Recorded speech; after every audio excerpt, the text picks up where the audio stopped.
population.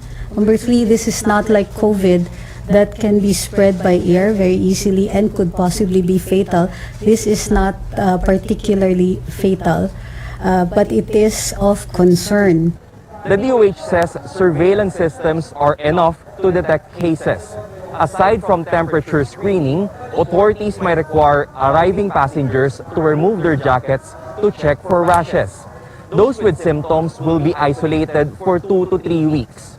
Health officials say the spread of monkeypox can be prevented by minimizing sexual contact with suspected cases, especially those with rashes or open wounds.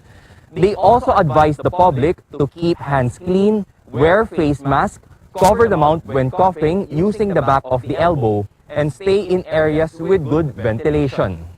The DOH tells the public to consult health professionals for symptoms like fever, swollen lymph nodes, or rashes. Rex Remitio, CNN Philippines. Meron pa!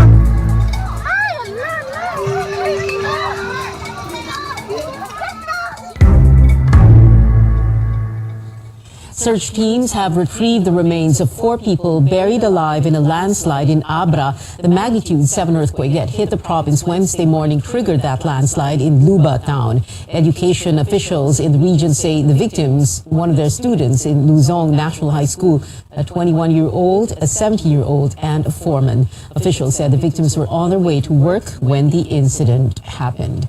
Abra is under a state of calamity as people suffer from the earthquake aftermath. Experts from FIVOLCS are assessing damage and land hazards in the province. They say results of their study will help local governments carry out recovery plans. FIVOLCS has recorded over 1,000 aftershocks. Authorities record 6 deaths and 136 injuries. Nearly 19,500 people were affected. The estimated cost of damage to infrastructure is now at 48.3 million pesos.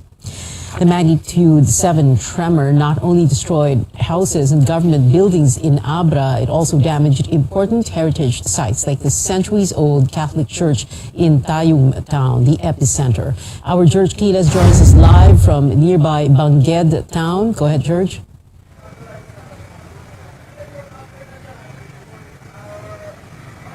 Opia experts have yet to check the safety of the St. Catherine of Alexandria Church in Tayum, but with just the naked eye, one may see the possible danger to occupants. The local priest says the restoration will need a huge amount, so the parish is appealing for help, including the national government, to rebuild the heritage site. This is the Santa Catalina de Alejandría Parish Church in Tayum, Abra. After more than 2 centuries of witnessing history unfold at the town center, this heritage site was not spared from the destructive magnitude 7 earthquake. Portions of the bell tower crumbled, major cracks on the facade, and the plaster reinforcement chipped off, exposing the original brick wall. This is how the interior of the St. Catherine of Alexandria Church looks like right now. So during the quake, a portion of the retablo or the center altar collapsed. And over here, we may also see the side altar, a portion of this, as well as a portion of the pillar also collapsed during the quake. It's not good to use dahil sa daming cracks. Yung mga cracks dito sa labas, diretso na yan hanggang sa loob. And itong mga wall niya is 3 to 4 feet thick. So ganun kalalim yung mga cracks. Volunteer catechist Rosemary Milyari turns emotional seeing the devastation inside the church building. Wala na yung nalagyan ko ng kortina. Wala na yung pinupunasan kong stadium ni St. Catherine doon po sa pinakamataas na parte. Parishioner Alejandria de Grano is still in shock. De Grano says she was named after the church patron saint, Catherine of Alexandria, making it a sanctuary for her personal and spiritual life. Opo, wala na po akong ibang alam na pupuntahan sa kahirapan ng aming buhay, kundi sa simbahan. Opo. Kahit wala po kaming pagkain noon, kasi mahirap lang nga po kami. pupunta ako dyan sa simbahan, naglilinis yan, nililinis ko. Portions of the Granos house also suffered damages, but she's still thankful that her entire family is safe. Habang po lumilindol pa ng mga sunod-sunod, nagro-rosaryo pa kami sa ilalim ng mesa. Eto lang, yung naiisip kong kasama namin po. Binigyan ko na ng mga apo ko, ng mga ganito. Kinuha namin sa altar namin na nagsiliparan na. De Grano says her faith in God keeps her strong, and she believes the church building will rise from the ruins to be a refuge for the faithful in troubled times again.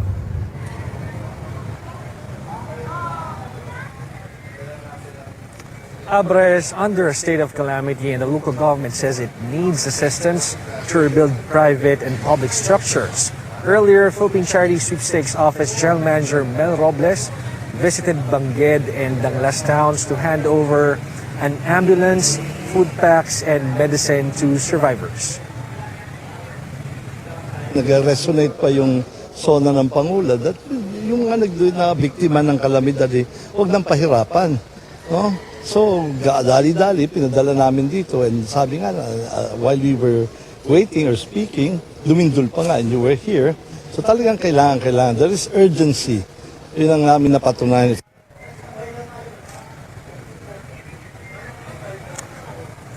Local officials here in Abra hope people will be able to have a sense of normalcy in a week. Back to you, Pia. George Gilas there reporting from Abra. In Ilocos Sur, the local government of Vigan is rushing the damage assessment of the city's historical landmarks so it can decide on how soon it can accommodate tourists who come to visit its famous heritage sites.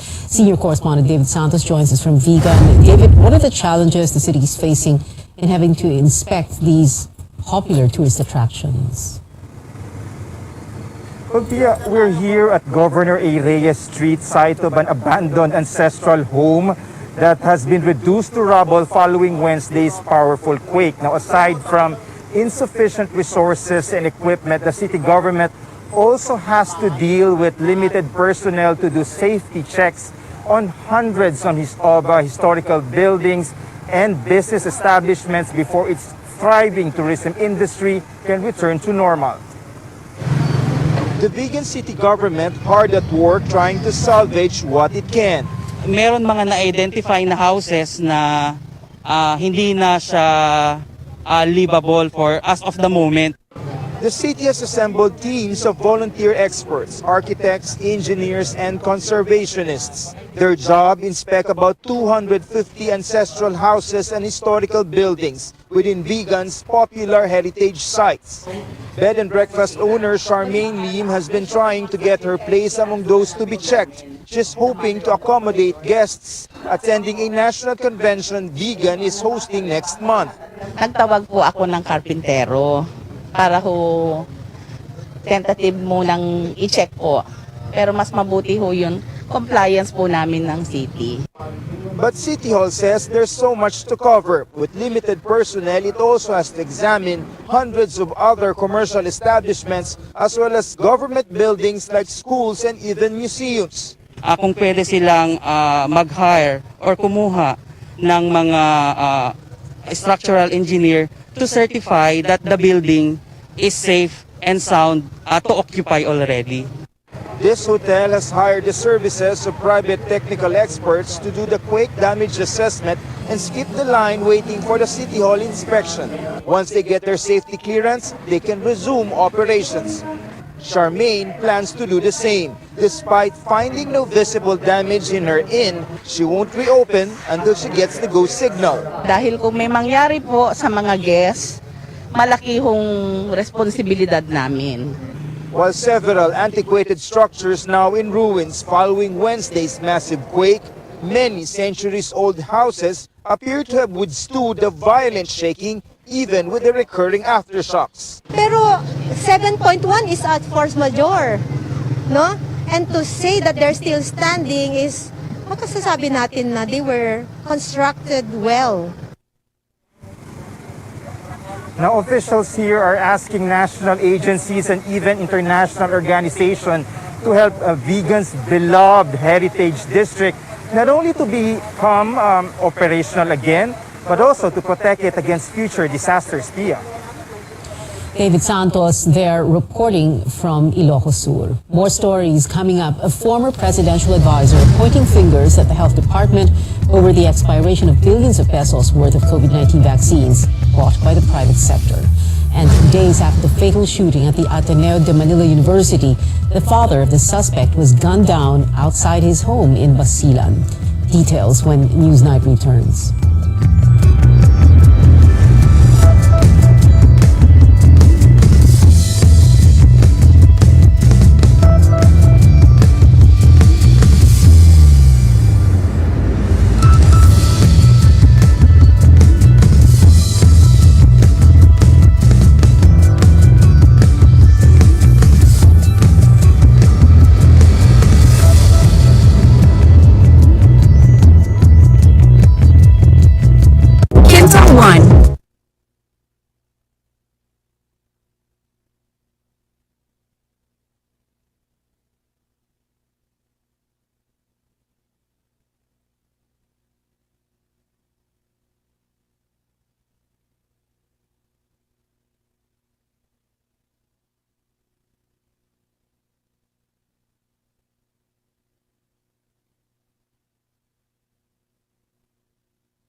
The father of the suspect in the shooting at the Ateneo de Manila University in Quezon City shot dead in the city of Lamitan in Basilan. Lamitan police say Rolando Yumol was gunned down outside his home at around 6:30 in the morning. The incident comes 5 days after his son, Chao Tiao Yumol, opened fire inside the Ateneo campus in what appeared to be an assassination of former Lamitan Mayor Rose Furigay. But authorities say it's still too early to establish a link between the two incidents.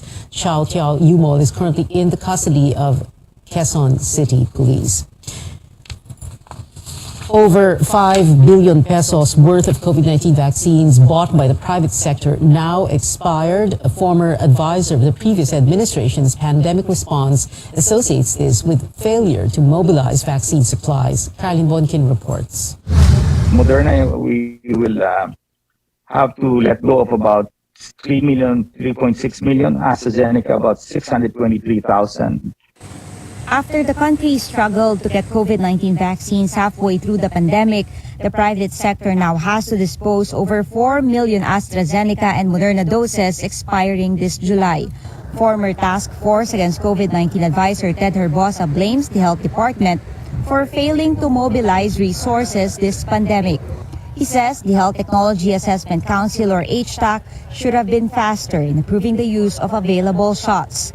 DOH relies on HTAC's guidance to give vaccines. You had the resources and you're not going to use them because of lack of evidence. Yet our vaccine expert panel said, yes, we can use them. Health advocate Tony Liachon questions HTAC's recent approval for the second booster shot for 50 years old and up when the US CDC already allowed it in March. Na-flag na yung waning immunity sometime in February or March. Former presidential advisor Joey Concepcion also raising the same issue. He says they've been appealing for expanding the coverage since May. Concepcion led the private sector in buying millions of vaccines, of which half were donated to the government. But Concepcion says it's time to move forward. Despite some frustrations on our part, I think we should look at the bright spot. We have been able to reach this point whereby the economy has totally opened. Tourism is back. He laments the health secretary should have been on top in maximizing every single drop of vaccine. Maybe we could avoid something like this from happening again. A DOH technical advisory group member says the timing of HTAC's decision on who may get vaccinated shouldn't be blamed for the expired doses. Kung hindi, dahil nagkaroon tayo ng gaps doon sa pagro-roll out or pagtanggap ng mga tao for their first dose, for the primary series, for their first booster. In a statement, HTAC said it makes recommendations based on scientific evidence, and expiration is not enough reason to push for vaccines. HTAC says it looks at safety, efficacy, and cost-effectiveness of vaccines. Caroline Bonkin, CNN Philippines.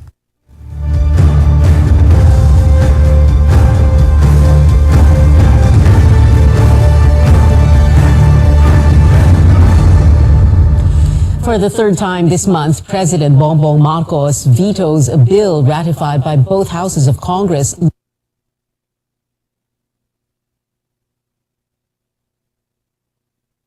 Mga tao for their first dose, for the primary series, for their first booster. Why the president rejected the Bulacan Airport Special Economic Zone and Freeport. He also refused to enact the strengthening of the Office of the Government Corporate Council. And recently, he blocked the expansion of the franchise area of an Aboitiz-owned firm, the Davao Light and Power Company. The grant would have rolled out cheaper and better electricity for the Davao region, according to Senate Public Services Committee Chairperson Grace Poe. Contrary to Marcos's message, Poe says the bill does not violate the Constitution or any other law. The president called it a collateral attack on the franchise area of the North Davao Electric Cooperative or Nordeco. But Poe says it's actually a response to Nordeco customers' clamor for better power service. She adds it's now up to the House of Representatives to refile the measure.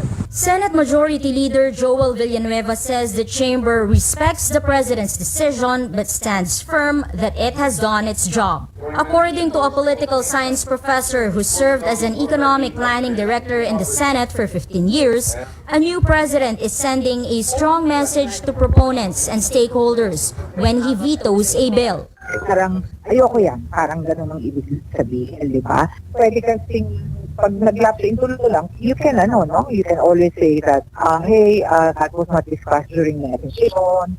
Using the power available to him to pursue his agenda or how he perceives some things must be legislated. Professor Jean Franco says there are now mechanisms in place allowing Marcos to talk to Congress about the legislative mill and prevent bills from being vetoed. Wala siyang means niyan when he was not yet president. He did not have any control over the trajectory of this proposal. Congress can still override the president's veto by a 2/3 vote of the members of each house. The Senate leadership is now calling for the convening of the Legislative Executive Development Advisory Council or LEDAC, which advises the president on policy making, as well as the Presidential Legislative Liaison Office, which coordinates with Congress. Amor Santos, CNN Philippines. The Marcos administration faces the challenge of addressing a hunger and nutrition problem exacerbated by the COVID-19 pandemic and rising fuel prices. Senior correspondent Ruth Cabal tells us how hunger affects the country's development in part 2 of this special report. From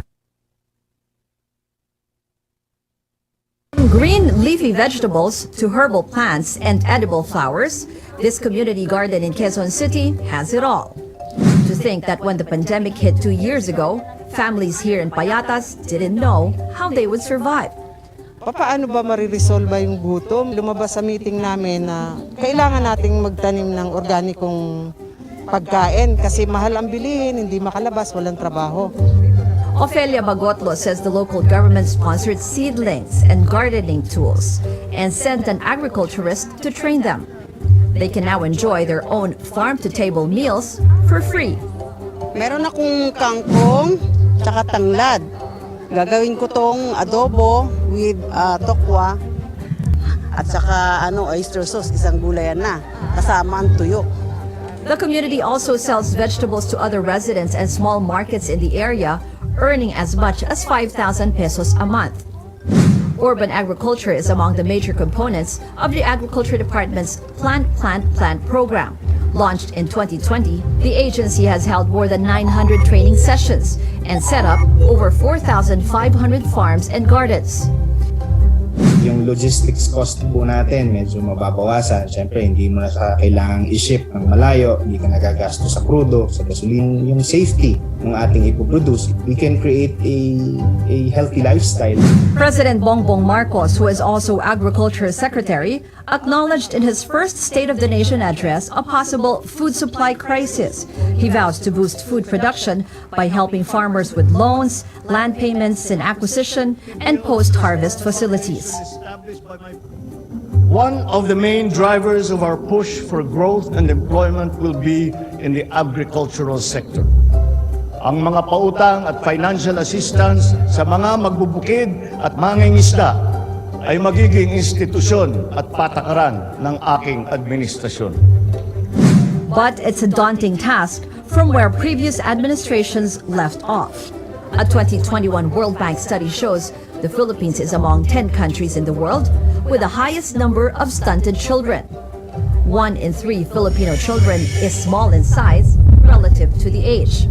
The Nutrition Council says this indicates hunger or chronic lack of food.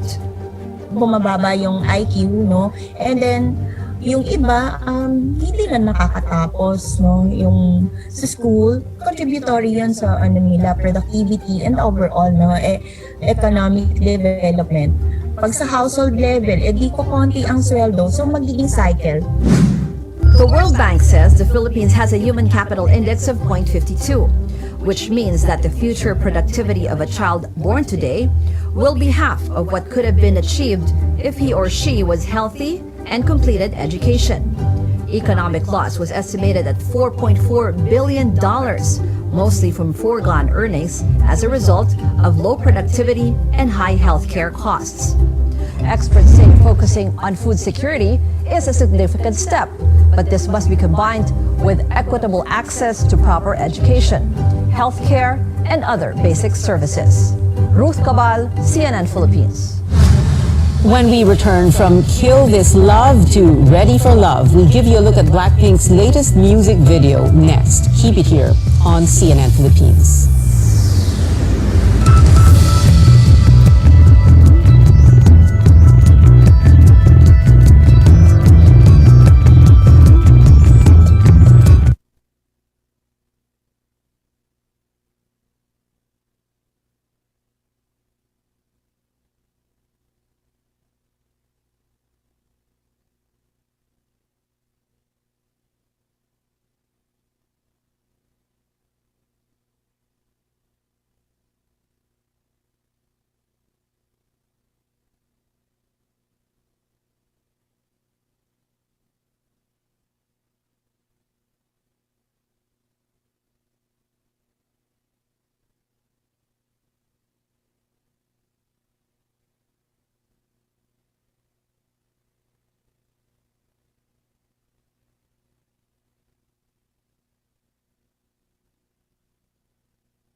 Newsnight on CNN Philippines. This one's for Blink's Blackpink has officially released its new song, Ready for Love. The animated music video was made with game PUBG Mobile. Fans have waited for the song to drop since the recording session for the track was shown in Blackpink's Netflix film in 2020.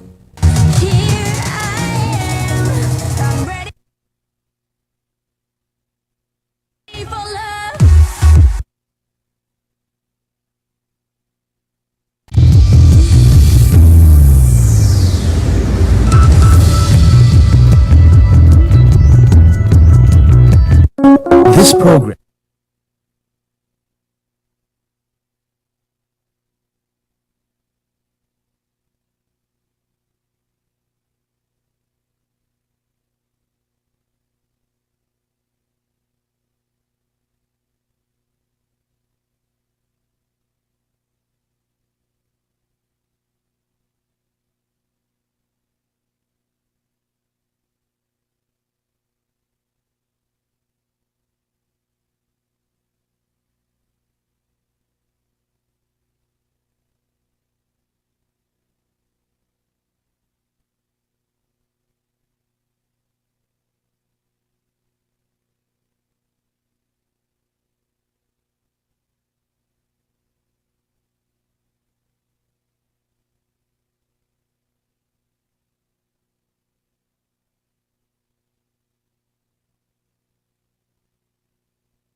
RPN, Radio Philippines Network Incorporated, DXPO.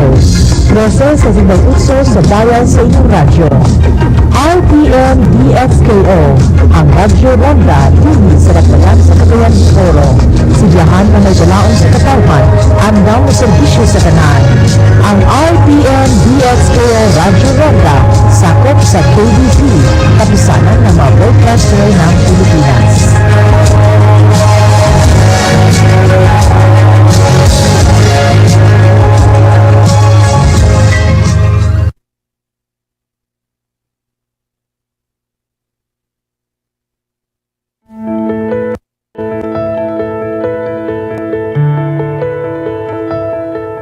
Many Filipinos lose their lives every day to chronic diseases like diabetes, cardiovascular disease, as well as cancer. In fact, the World Health Organization reported that they take almost 300,000 lives every year. But experts claim that eating well is one of the top things that you can do to manage these diseases as well as its symptoms. So what should your diet really consist of? How much fruit and vegetables should you take every day? On the program today, we'll talk about how Filipinos living with chronic diseases can eat better and enjoy it as well. I'm Dr. Freddy Gomez, and this is Mental Health Talk on CNN Philippines.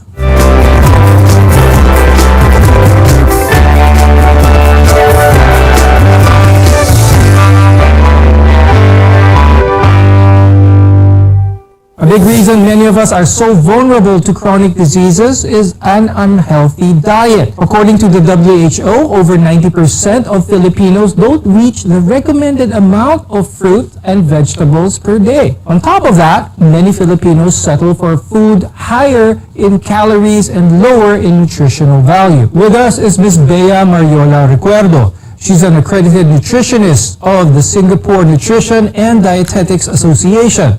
We're also joined by Dr. Caroline Narvacan Montano. She's an endocrinologist and the president of the Philippine Society of Endocrinology, Diabetes, and Metabolism. Now, chronic diseases are conditions that last for a long time, years even. The solution that is permanent is often challenging, but a healthy diet can go a long way in managing these chronic diseases. And among these are diabetes. According to the Department of Health, 1 in 14 Filipino adults are living with diabetes. Dr. Carol, what exactly is the problem with those with diabetics? What is it about their bodies wherein their diet has to be tailor-fit for their condition? Usually there are two types. We have the type 1 and the type 2.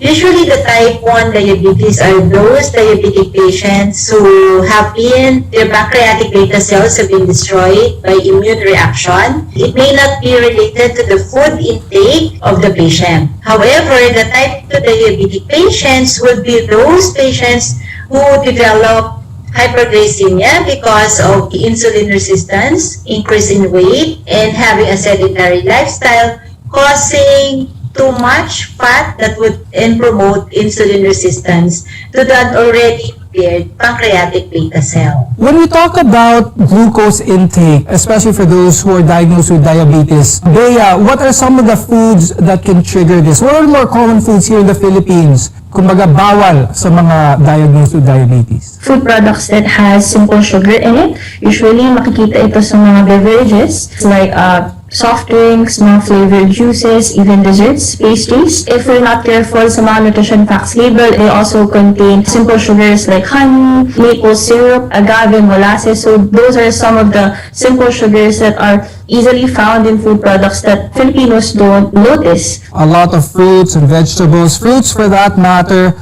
are generally considered healthy, but there are fruits with a high glycemic index. Could you talk about that a little bit? There are fruits that are high in glycemic index. Kaya for this one, we advise that the fruit intake would be 1 to 2 servings per day. And also that when it comes to the type of fruit, of course, it would be best if the glycemic index is lower. So you could opt for, let's say, apple or banana. And you can also opt for other fruits like melon and watermelon. Another chronic disease that's increasingly common here in the Philippines is hypertension or high blood pressure.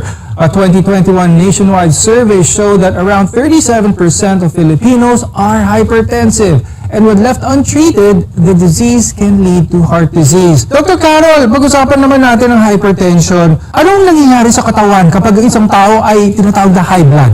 If you already have a BP of more than 130 over more than 90, you're already considered hypertensive.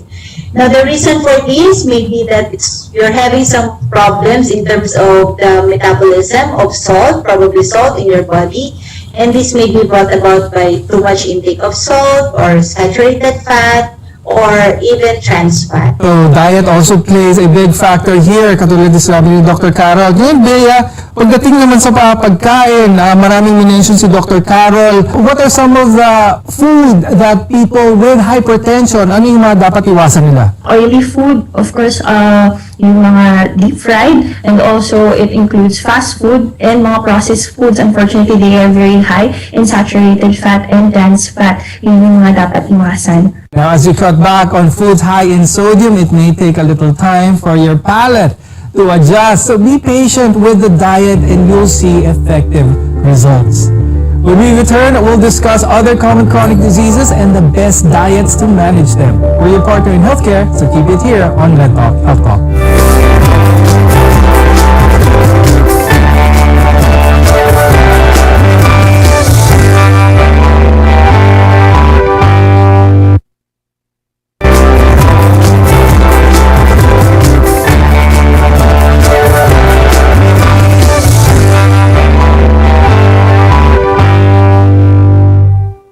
Today, we're talking about the best diets to protect against some of the most common diseases. I'm Dr. Freddy Gomez and welcome back to Med Talk Health Talk. Earlier, we discussed the prevalence of diabetes and high blood pressure here in the country. These two conditions can lead to problems sa puso natin, which is the leading cause of death here as well as around the world. Dr. Carol, pag-usapan natin yun. How can all of these chronic diseases really eventually affect yung cardiovascular system ng isang tao kapag hindi ito naagapan, hindi ito hininto? Now, if diet will not play a big role in terms of its control, all of these diseases can really progress and have the complications that we don't want to have our patients to have. We always advise our patients that even if we have a lot of medicines in the market, these medicines will not work if we don't have diet and exercises together with the management of their chronic diseases. Is there a time where pwedeng sabihin,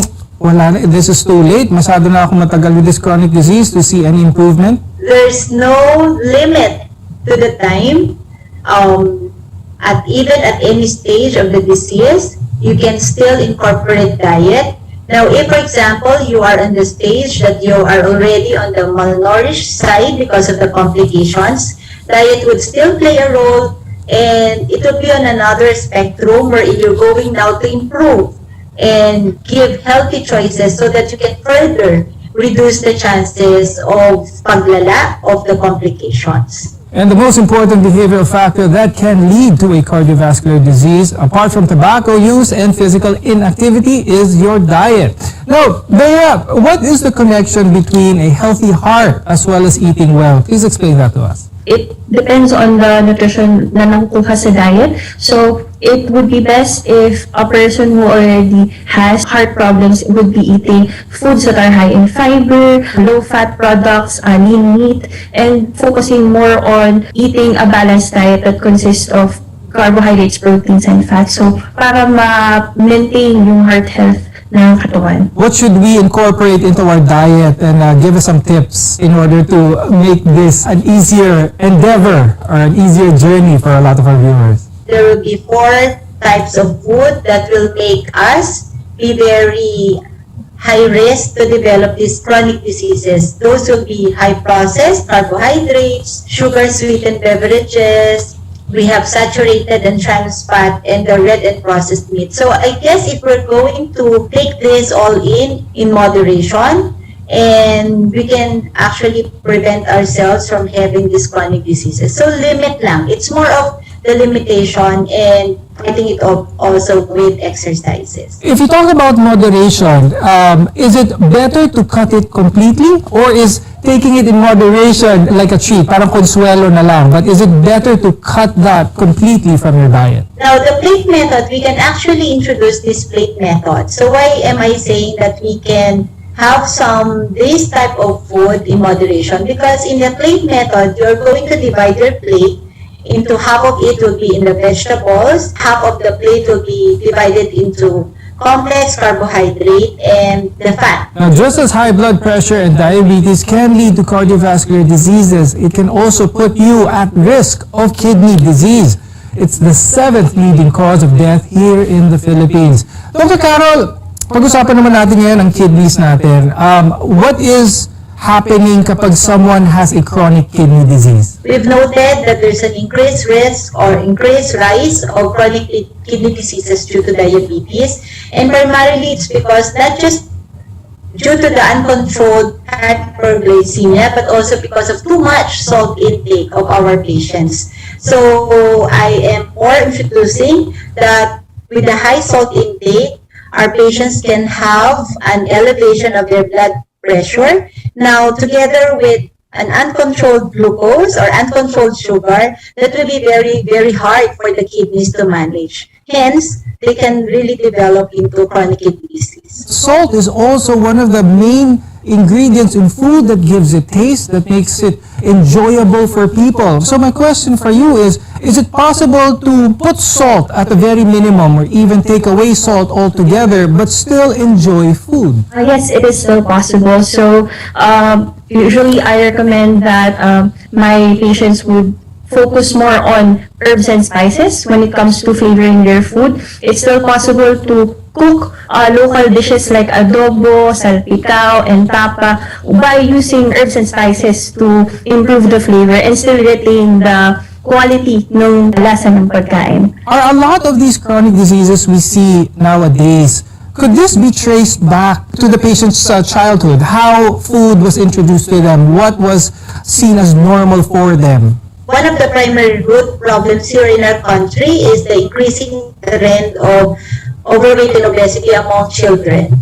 Now, what brought this out could be second sedentary lifestyle of the kids, plus the food that their palate got so used to. Sobrang flavorful, but it's more of the flavor of the salt that they are so used to, more to the flavor of the sugar or sweet that they are used to. That's why they may increase their weight, and together with a sedentary or no activity, then they will have overweight, obesity, and that's it. That's the risk. And then they'll have the early chronic diseases even at a young age. So at an early age, teach your kids how to eat properly. They'll reap the benefits years on end. Coming up, we'll talk about the best diet for people living with cancer.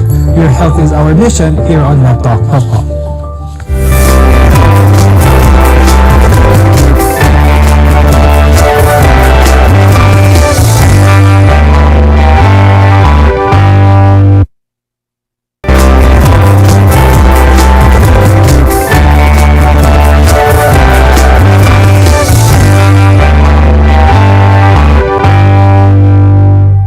I'm Dr. Freddy Gomez and this is MedTalk Health Talk. Here on the show, we always stress the importance of a healthy diet in protecting your health.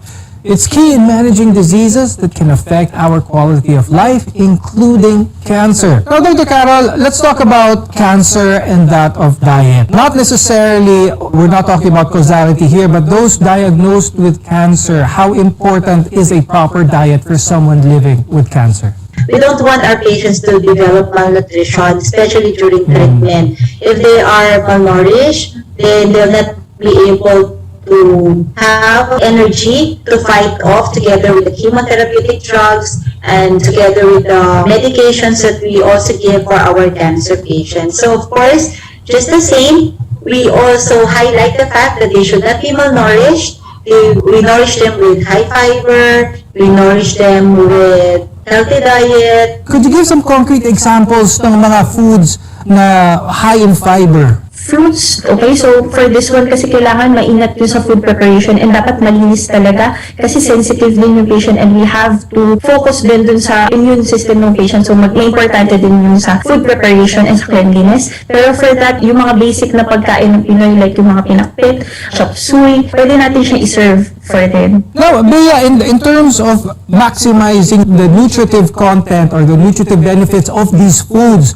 what do you suggest when it comes to prepare, or when it comes to cooking, when it comes to adding heat to certain foods? Are we robbing the certain nutrients of this? Kapag ang fruit ginawang juice, natatanggal ba ang fiber na benefit dito ng mga fruits? For the cooking part, Yes, maganda din na nabanggit yung sensitivity to heat. So maganda kasi kung na-retain pa din yung freshness ng vegetable, hindi yun talagang lantang-lanta, it's not too soft. So it would be best if there is still a crunch when it comes to cooking the vegetable as parang indicator na hindi na overcook yung vegetable and hindi nawala yung mga certain nutrients na kailangan ma-retain. And when it comes to fruits, yes, it would be best if the fruit is eaten as a whole fruit. But if the patient also prefers juice or mga pureed na fruit, it would also be good kasi for patients with cancer, they are a bit sensitive to taste and they may lack appetite. So it would be best if we could take into consideration their food preferences when preparing their food. No, Dr. Carol, nowadays marami talagang diet trends ang nakikita everywhere. The paleo diet, the ketogenic diet, the vegan diet even. And now all of these diets, in your opinion, what should be the basic mindset of someone who wants to adopt a certain diet to maximize health benefits? The type of diet that has been recognized by the American Diabetes Association, by the American Heart Association would still be the Mediterranean diet. And this would be an increased intake of vegetables, moderation of fruits, and of course, less or almost none of the saturated fat, of course, the lessening of the processed food, and of course the red meat. When it comes to these chronic diseases that we mentioned here, is there a common factor amongst all of them that the viewers should be aware of? In particular here, is it the high salt content of certain foods that are detrimental to those with chronic diseases like this? Is it the high fat cholesterol? That would be the highly processed carbohydrate and of course the high salt intake. So if we will be able to lower this down and then together with exercise, then we can have longer life, healthy lifestyle. Now, Bea, before we go, do you have any tips for our viewers about maintaining a healthy diet intake? It's okay to eat certain types of food as long as you eat it in moderation. Variety, so as much as possible, variety of fruits and vegetables. If you could eat the rainbow, a different color of fruits and vegetables, that would be best. And of course, balance when it comes to diet, 80% diet and 20% exercise to maintain a healthy lifestyle. And of course, Dr. Carol, before we go, any important tips for our viewers? For us endocrinologists, we teach our patient to follow the Pinggang Pinoy. And because the Pinggang Pinoy can guide us what the real foods that we should be seeing among our plates. With that, thank you very much, Ms. Bea Mariola Recuerdo and Dr. Caroline Narvacan Montano for being with us here today and sharing your expertise. I'm Dr. Freddy Gomez, and we'll see you again next time here on Health Talk. Health Talk.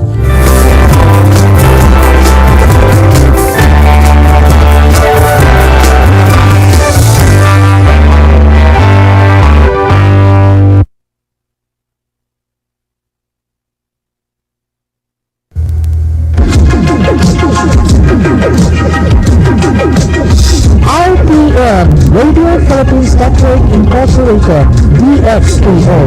Proses sa Simbang Utso sa bayan sa inyong radyo. RPN DXKO, ang radyo ronda, TV sa Lapayan sa Cagayan de Oro.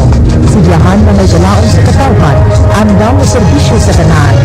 Ang RPN DXKO radyo ronda, sakop sa KBP, kapisanan ng mga broadcaster ng Pilipinas.